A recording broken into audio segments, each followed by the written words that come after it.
என் அன்பு மாணவர்களுக்கு வணக்கம். இது உங்கள் சரவணகுமார் சார். இன்னைக்கு கிளாஸில் ரொம்பவே ஒரு இம்பார்ட்டண்டான ப்ராப்ளம் வந்து பார்க்க போகிறோம். என்ன கொடுத்துருக்காங்கன்னு பாருங்கள். ப்ராப்ளத்தில் if cos a equal to 1/7, cos a மதிப்பு கொடுத்துட்டாங்க 1/7 சொல்லிட்டு. அடுத்து cos b கொடுத்துருக்குறாங்க 13/14 கொடுத்துட்டு இது வந்து ப்ரூவ் தட் சம் என்ன ப்ரூவ் பண்ண சொல்லியிருக்காங்கன்னா a minus B equal to 60 degree 60 டிகிரின்னு சொல்லி ப்ரூவ் பண்ண சொல்லி கேட்குறாங்க.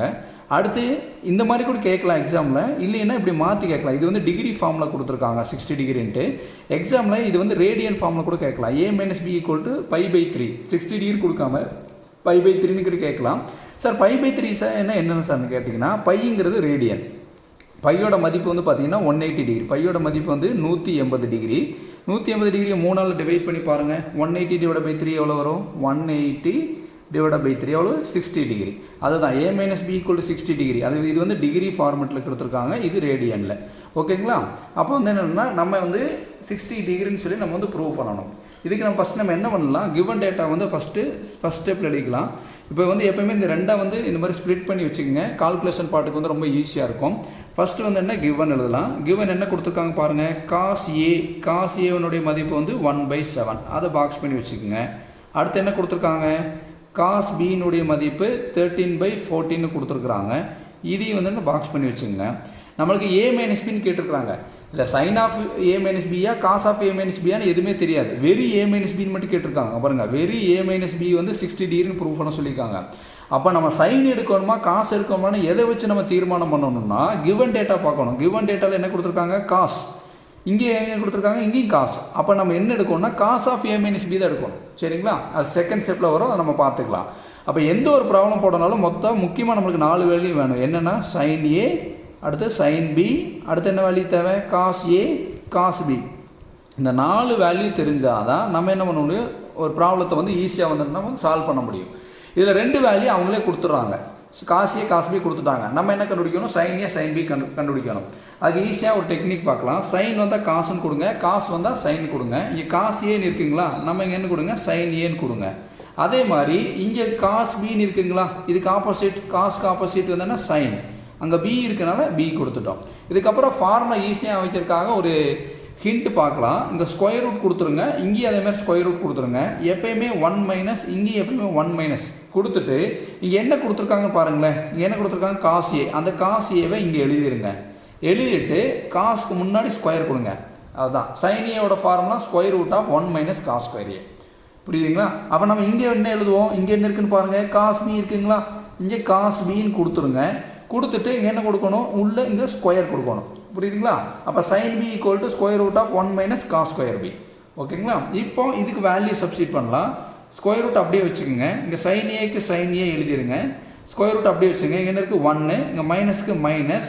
இந்த ஸ்கொயருக்கு பார்த்தீங்களா, அந்த ஸ்கொயருக்கு வந்து ப்ராக்கெட் ஓப்பன் பண்ணி ஸ்கொயர் கொடுங்க. அப்போ அதான் காஸ் ஸ்கொயர் என்னன்னா அர்த்தம் என்னென்னா காஸ் ஏ இன்ட்டு காஸ் ஏன்னு அர்த்தம். 2 தடவை காஸ் ஏவால் மல்டிப்ளை பண்ணணும். இப்போ ஏ ஸ்கொயர்னால் நம்ம ஏ இன்ட்டு ஏன்னு போடுறோம் பார்த்தீங்களா, அந்த மாதிரி. இந்த ஸ்கொயர் நான் இங்கேருந்து எடுத்திருக்கேன், இங்கேருந்து எடுத்திருக்கேன். இந்த ஸ்கொயரை மறைச்சிட்டிங்கன்னா நம்மளுக்கு என்ன வரும், காஸ் ஏன்னு இருக்குங்களா, காஸ் ஏனோட மதிப்பு என்ன 1/7, அது இங்கே கொடுத்துருங்க 1/7. இப்போ வந்து நம்ம கால்குலேட்டரில் வந்து ஆப்ரேட் பண்ணலாம். இந்த ஸ்கொயர் ரூட் ஒன்றுமே பண்ண வேண்டாம். இப்போ கால்குலேட்டர் எடுத்துட்டு இந்த ரூட்குள்ளே இருக்கக்கூடிய வேல்யூ மட்டும் அடிங்க. ரூட்குள்ளே என்ன இருக்குது பாருங்கள், 1 இருக்கா, 1 minus bracket open 1/7 bracket close. X square இருக்குது பார்த்தீங்கன்னா, அதுக்கு வந்து இந்த மாதிரி எக்ஸ் ஸ்கொயர்னு பட்டன் இருக்குது பார்த்தீங்கன்னா, இது அமுத்துங்க. அமுத்துட்டு ஈக்குவல் அமுத்துங்க. இப்போ 0.9795 வருதுங்களா. இப்போது டெசிமல் இருக்கிறத ஃப்ராக்ஷனாக மாற்றணும். அப்போ என்ன பண்ணணும், ஷிஃப்ட் அமுத்தி ஏபி/சி இந்த பட்டன் அமுத்தினீங்கன்னா ஃப்ராக்ஷனாக மாறிடுச்சு. என்ன இருக்குது பாருங்கள், 48/49 எழுதிட்டான். இப்போ என்ன பண்ணணும்னா இந்த ஸ்கொயர் ரூட் வந்து ரெண்டுக்குமே காமன். இப்போ நியூமரேட்டர் வந்து தனியாக ஸ்கொயர் ரூட் எடுக்கிறார் √48, டினாமினேட்டருக்கு வந்து தனியாக வந்து ஸ்கொயர் ரூட் எடுக்கிறோம் √49.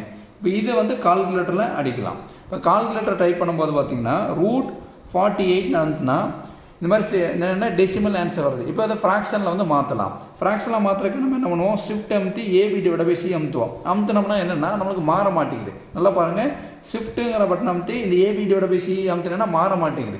இந்த மாதிரி மாறாமல் இருந்ததுன்னா நீங்கள் என்ன பண்ணீங்கன்னா இந்த √48 நீங்கள் வச்சுக்கோங்க. சரிங்களா? டிவைடட் பை அடுத்து பாருங்கள் √49 கால்குலேட் அடிங்க 7. அப்போ இது 7 வச்சுக்கலாம். அப்போ சைன் ஏவோட மதிப்பு √48/7 இவ்வளவுதான். அதே மாதிரி sin b கண்டுபிடிக்கலாம். sin b கண்டுபிடிக்கும் போது இங்கே என்னன்னா இங்கே sin bக்கு sin b எழுதிடுங்க. ஸ்கொயர் ரூட் 1 மைனஸ் இந்த ஸ்கொயருக்கு நம்ம என்ன பண்ணுவோம் பிராக்கெட் ஓப்பன் பண்ணி ஸ்கொயர் கொடுத்துருவோம். அந்த ஸ்கொயர் எங்கேருந்து வந்தது இங்கே இருக்கக்கூடிய ஸ்கொயர் தான் நான் இங்கே எழுதியிருக்கேன். இந்த ஸ்கொயரை மறைச்சிங்கன்னா நமக்கு என்ன வரும் காஸ் பின்னு வருமா. காஸ் பியோட மதிப்பு என்ன 13/14. காஸ் ஸ்கொயர் பின்னு என்ன அர்த்தம் காஸ் பியை 2 தடவை மல்டிப்ளை பண்ணணும்னு அர்த்தம். சரிங்களா. இப்போ நம்ம என்ன பண்ணலாம் ஸ்கொயர் ரூட் ஒன்றுமே பண்ண வேண்டாம். உள்ளுக்குள்ளே இருக்கிறது மட்டும் நம்ம என்ன பண்ணலாம் கால்குலேட்டர் டைப் பண்ணலாம். 1 minus bracket open 13/14 bracket close square அமுத்தினோம்னா இந்த மாதிரி என்ன டெசிமலில் வருது. நம்ம அகைன் என்னமா பண்ணுவோம் ஃப்ராக்ஷனை மாத்திரக்கு ஷிஃப்ட் அமுத்தி இந்த AB/C அமுத்தலாம். இப்போ என்ன வருது பாருங்கள் 27/196 வந்துச்சுங்களா. இப்போ இந்த ஸ்கொயர் ரூட் வந்து ரெண்டுக்குமே காமன் தனித்தனி எடுக்கலாம். √27/√96. இப்போ ரூட் எடுக்கும்போது இப்போ ரூட் எடுக்கிறோம் வைங்களேன். இப்போ √27 எடுக்கிறோம். இப்போ டெசிமலில் வந்துச்சு ஃப்ராக்ஷனை மாற்றணும். ஷிஃப்ட் அமுத்தி AB/C அமுத்தினா மாறலைன்னா நம்ம என்ன சொல்லியிருக்கோமா அந்த வேல்யூ அப்படியே வச்சுக்கணும். இங்கே பாருங்கள் ஷிஃப்ட் அமுத்தி AB/C அமுத்துறேன் நம்மளுக்கு ஃப்ராக்ஷனாக மாறி இருக்கணும். மாறாதனால நம்ம என்ன பண்ணிருக்கோம்னா √27 நான் அப்படியே வச்சுக்கிறேன். டிவைடட் பை அடுத்து பாருங்கள் √196 கால்குலேட்டர் அடிக்கிறேன் என்ன வருது 14. அப்போ 14 இங்கே எழுதிக்கிறேன். இது sin b. இப்போ sin b = √27/14.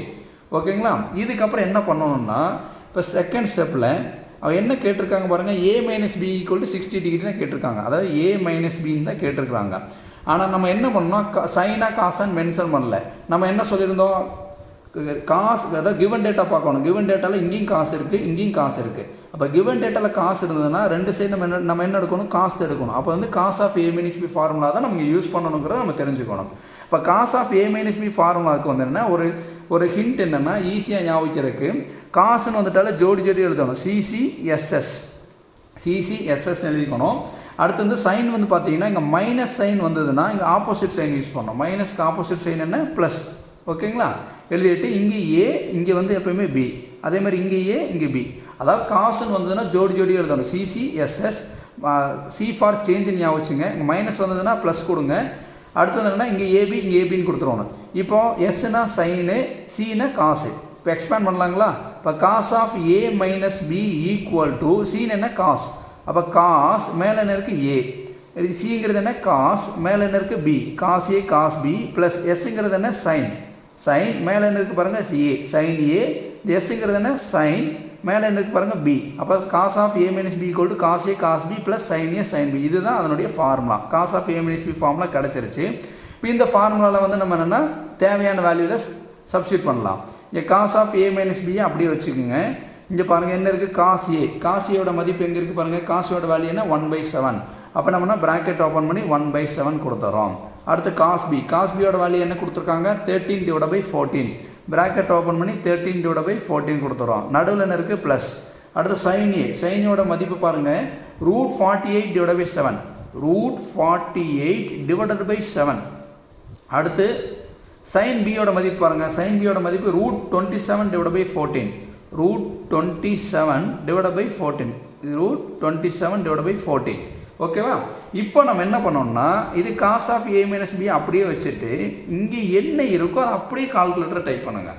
எல்லாமே கால்குலேட்டர் வந்து சால்வ் பண்ணி கொடுத்துரும். இங்கே பாருங்களேன் இங்கே என்ன இருக்குது பாருங்கள் பிராக்கெட் 1/7 பிராக்கெட் போடுங்க. 1/7 பிராக்கெட் க்ளோஸ் பண்ணுங்கள். இங்கே பாருங்கள் பிராக்கெட் 13/14 பிராக்கெட் ஓப்பன் பண்ணி 13/14 பிராக்கெட் க்ளோஸ். நடுவில் என்ன இருக்குது ப்ளஸ். அடுத்து பிராக்கெட் ஓப்பன்.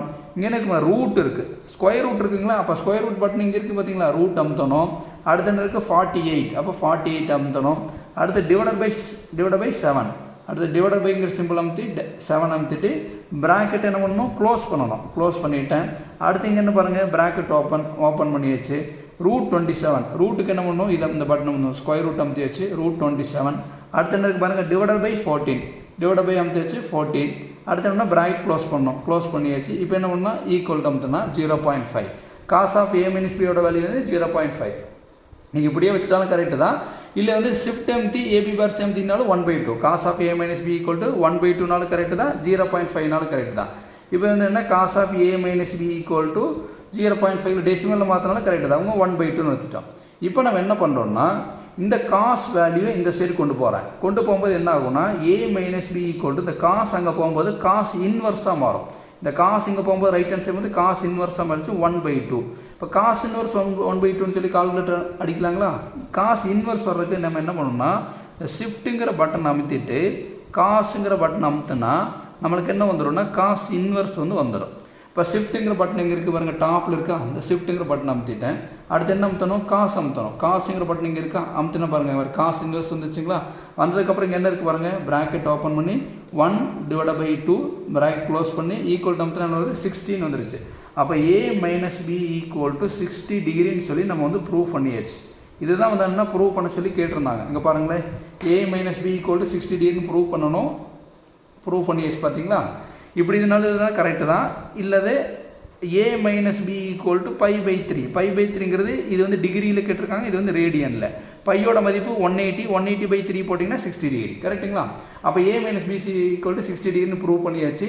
இது ப்ரூவ் தட் சம்னால கடைசியில் ஹென்ஸ் ப்ரூவ்டு. அவ்வளோதான். இதுதான் கொடுத்தக்கூடிய கிவன் ப்ராப்ளத்துக்கு உண்டான ஆன்சர். கால்குலேட்டர் ஆப்ரேட் பண்ண தெரிஞ்சிங்கன்னா ப்ளஸ் ஃபார்முலா தெரிஞ்சுன்னா மேக்ஸில் ஈஸியாக வந்து சால்வ் பண்ணிடலாம். Thank you students.